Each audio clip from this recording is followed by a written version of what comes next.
समाज को, एक सोसाइटी को मुकम्मल तौर पर रियाजी या मैथ्स की तहवील में दे दिया जाए तो समाज का क्या हाल होगा, यही हमें बताया यवगानी ने अपने नावल वी में। इसको grand father of dystopian literature भी कहा जाता है। वो लोग जो जॉर्ज ऑरवेल या हग्सले से मुतासिर हैं वो यवगानी को ज़रूर पढ़ते हैं, और उसका ये नावल वी है जिसने जॉर्ज ऑरवेल को इंस्पायर किया कि वो 1984 जैसा डिस्टोपियन नावल लिखें। जॉर्ज ऑरवेल तो बताना चाह रहे थे कि टेक्नोलॉजी की मदद से जब ताकत और टेक्नोलॉजी हाथ में लाएंगी और ख़ुसूसन जालिम लोगों के पास वो टेक्नोलॉजी जाएगी तो कैसे मुआशरे को, समाज को, इंसानों को कंट्रोल किया जाएगा और इंसानों की हर तरह की शख्सी आज़ादी और सियासी आज़ादी उनसे ले ली जाएगी। लेकिन यवगानी ने इससे भी आगे जाकर कुछ खेला और उन लोगों पर तनकीद की जो हद से ज़्यादा इंसान को रैशनैलिटी, अक्ल की तहवील में देना चाहते हैं, और वो ये समझते हैं कि मेरा मुकम्मल शऊर अक्ल के अंदर मौजूद होता है और मुझे बस अपनी रैशनैलिटी और रीजनिंग से ख़ुसूसन चीज़ों को हल करना चाहिए तो कायनात हल हो जाएगी। इसी सब के ऊपर ज़रब लगाई यवगानी ने अपने नावल वी में। ज़रूर इसको ज़िंदगी में वक्त निकाल के पढ़िए। उसमें वो ये बात सबसे पहले रखते हैं कि तुम इनफरादी तौर पर अहम नहीं हो।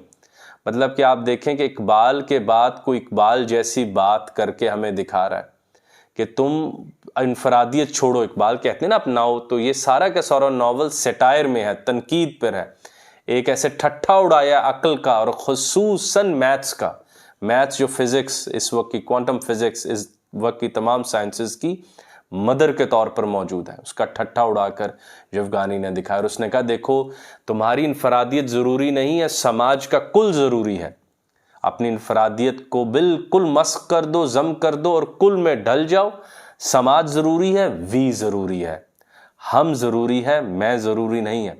और उसने कहा तुम जानते नहीं हो कि एक की क्या वक़्त होती है, वक़्त तो 10 की होती है, वक़्त तो 100 की होती है, वक़्त तो 1000 और लाख और मिलियन और बिलियन की होती है। एक का क्या होता है, इसलिए तो कोई ज़रूरी शय ही नहीं है। आगे जाके वो कहता है मुझे बताओ ग्राम अहम है वज़न में या टन अहम है वज़न में? क्या ये दलाइल कम है तुम्हारे लिए इस बात को मानने के लिए कि तुम मुकम्मल तौर पे अपनी इनफरादियत को ख़त्म कर दो और अपने आप को समाज के हवाले कर दो? ये सबसे बड़ा तोहफा तुम इंसानियत को दोगे कि अपना आप समाज के हवाले कर दो। इस समाज में वी जिस सोसाइटी में लिखा गया है एक सेटायर के तौर पे, डिस्टोपियन नॉवल के तौर पे, वहाँ पर लोगों के नाम नहीं होते।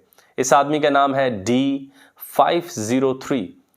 नाम ना होने की वजह से लोगों की शनाख्त मस्क हो जाती है। यानी कि आप सोचिए कि एक आदमी को मैं बार बार एक नंबर से पकड़ा, अरे भाई 13, अरे भाई 13, अरे भाई 13, मेरी बात सुनिए 13 जनाब, या mister 13 please listen to me, mister 13 would you listen to me. तो वो चिढ़ जाएगा और कहेगा कि मेरा नाम है, मेरे अम्मा अब्बा, मेरे दोस्त, मेरे महबूब मुझे उस नाम से पुकारते हैं और उस नाम को पुकारे जाने के बाद मेरी ज़ात मुकम्मल होती है। लेकिन ऐसे नहीं होता। उस समाज में लोगों की शनाख्त नंबरों से रखती जाती, जैसे आजकल के दौर में हो रहा है। मेरी शनाख्त मेरा बैंक अकाउंट, मेरा आईडी कार्ड नंबर है, मेरा क्लास में रोल नंबर है, मेरा एम्प्लॉई नंबर है, जो लोग फैक्ट्रियों में काम करते हैं वहाँ पे वर्कर नंबर है। लेकिन मेरा कोई नाम नहीं रखा जाता। मेरा हर तरह का नाम, मेरी हर तरह की क्वालिटेटिव खसूसियत जो मेरी तरफ आप तोहफ़ा कर सकें उसको छुपा लिया जाता है। इसके अलावा इंसानों की ज़िंदगियों को कंट्रोल किया जाता है और कहा जाता है कि टाइम टेबल्स बनाओ, और बड़े बड़े टाइम टेबल्स हैं कि हर लम्हा, सेकंड, घंटा, मिनट तय है जिसके तहत आप ज़िंदगी गुजार सकेंगे। और जब सब कुछ तय हो गया तो सोचने का तो वक्त ही नहीं मिलेगा ना। और जब सोचने का वक्त नहीं मिलेगा तो आर्ट्स नहीं होगा, आर्ट्स नहीं होगा तो इंसान के अंदर हैरत नहीं आएगी, हैरत नहीं आएगी तो हमारे अंदर छुपी हुई रूह इस गोश्त के अंदर जिंदा ही नहीं हो पाएगी। तो ये सब काफ़ी है ना इंसानों को खुशी देने के लिए कि भाई सब कुछ तय है। हमने इतनी आसानी कर दी कि आपका मिनट बाय मिनट, घंटा बाय घंटा पहले से तय कर दिया ताकि आपको इतनी मुश्किल कामों में ना पड़ना पड़े। और जब आपकी हर चीज़ मुस्तकबिल में पहले से ही तय कर दी जाएगी तो फिर तो आपको सोचने का वक्त ही नहीं मिलेगा। फरागत जब मुयस्सर ही नहीं होगी तो फरागत में हैरत कहाँ से आएगी, और हैरत नहीं आएगी तो आर्ट्स कहाँ से आएगी, और आर्ट्स नहीं होगा तो इंसान मुकम्मल कैसे हो पाएंगे। ये पूरे का पूरा सिस्टम यवगानी ने वी में बना के दिखा। और उसने कहा कि देख लो एक समाज जो रियाजी मैथ्स के सुपुर्द कर दिया गया उसका क्या हाल होगा, एक समाज जो मुकम्मल तौर पर अक्ल की तहवील में दे दिया गया उसका क्या हाल होगा। जहाँ से ख्वाब, वजदान, मज़हब, शौक़, हार, हैरत निकाल दी जाएगी, वो इंसान इंसानों का मुआशरा नहीं होगा, वो चैट जीपीटी का मुआशरा होगा, वो नॉन सेंटिएंट बीइंग्स का मुआशरा होगा, वो एआई पावर्ड ह्यूमंस का मुआशरा होगा, या डीह्यूमनाइज्ड ह्यूमंस का मुआशरा होगा। वो क्लासिकल खूबसूरत शेक्सपियरियन और गोएटे के मुआशरे और समाज नहीं हो सकते। उस समाज में एक बहुत बड़ी दीवार बनाई जाती है जहां से नेचर को छुपाया जा सके। वो कहते हैं ये नेचर जो है ये बिल्कुल नज्म में नहीं होती और बिल्कुल स्ट्रक्चरल नहीं है और बिल्कुल आज़ादी से एक बहाव में है। इसको पता ही नहीं है कि नेचर को, कुदरत को ये बात पता होनी चाहिए थी कि इंसानों को इतनी ज़्यादा हैरत, इतनी ज़्यादा चीज़ें पसंद नहीं है और हर कुछ स्ट्रक्चर होना चाहिए। यानी एग्जैक्ट 30 दिन बहार के, 30 दिन ख़ज़ां के, एग्जैक्ट 6 महीने सर्दी के, एग्जैक्ट 6 महीने गर्मी के। लेकिन अगर आप कभी कुदरत को देखें तो ये सब इस एग्जैक्ट में नहीं होता। हाँ, बूढ़े पुराने लोग बताते हैं कि अब ख़ज़ां आने वाली है, फिर एक दिन वो आ जाती है और वो घड़ी के मुताबिक नहीं होता, बस आहिस्ता आहिस्ता एक बहाव में सब कुछ तब्दील हो जाता है। वही मकां होता है और उसके ऊपर ज़मा तब्दील हो जाता है और एक बहुत बड़ी दीवार बनाई जाती है ताकि कुदरत को इंसानों से छुपा लिया जाए, ताकि वो कुदरत इंसानों को एक्साइट ना कर सके। और उससे भी बढ़ के बात कि इंसानों को एक ऐसा मैकेनाइज्ड हुस्न दिया जाता है जो पूरे का पूरा अक्ल की गिरफ्त में आ जाए। ऐसा हुस्न क्या हुस्न होगा जो समझ में आ जाए? तो हद से ज़्यादा समझ में आ जाने वाला हुस्न इंसानों को दिया जाता है।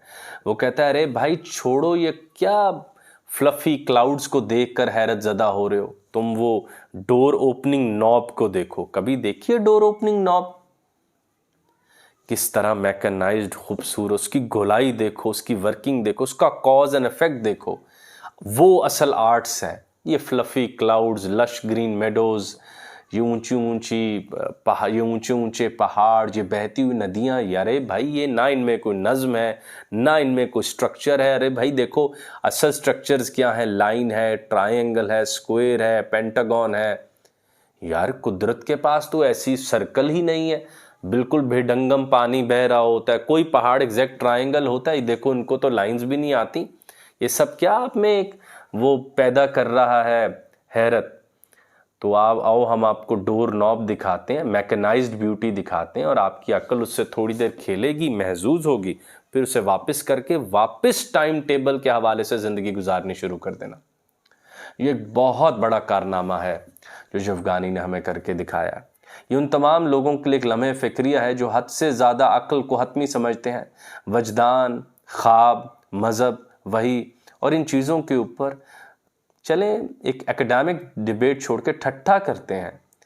उनके पास जवगानी ने एक बहुत बड़ा एक थीसिस भेज रखा है कि उसने एक ऐसा समाज हमें बसा कर दिखाया है कि जिसमें इंसान को रियाजी या मैथ्स के सुपुर्द कर दिया जाए तो उस इंसान का क्या हाल होगा। हाँ, मादा बहुत तरक्की करेगा मगर इंसान तरक्की नहीं कर पाएगा और यही होगा कि मादा इंसान से कदावर हो जाएगा और मादा जो है वो ये तय करेगा कि अब इंसान का अगला देश कौन सा होगा।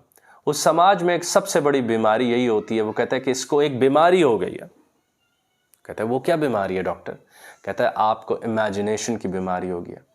और आपको ये बात इल्म में होनी चाहिए, हम इस पे पूरी अलहदा वीडियो भी बनाएंगे कि इमेजिनेटिव नंबर्स क्या होते हैं मैथ्स में, हमें इसके ऊपर सोचना चाहिए। लेकिन वो आदमी जो इन टाइम टेबल से आज़ाद होना चाहता है, जिसको फ्लफी क्लाउड्स मुतासिर कर रहे होते हैं, जो नेचर को देखना चाहता है, जो कहता है कि नहीं हकीकत स्क्वायर शेप्स में नहीं आती, कायनात टाइम टेबल पर नहीं चलती, उसको कहते हैं तुम बीमार हो गए और you have illness of soul, तुम्हें रूह की बीमारी है, या you have illness of imagination, तुम्हें तखय्युल की बीमारी है।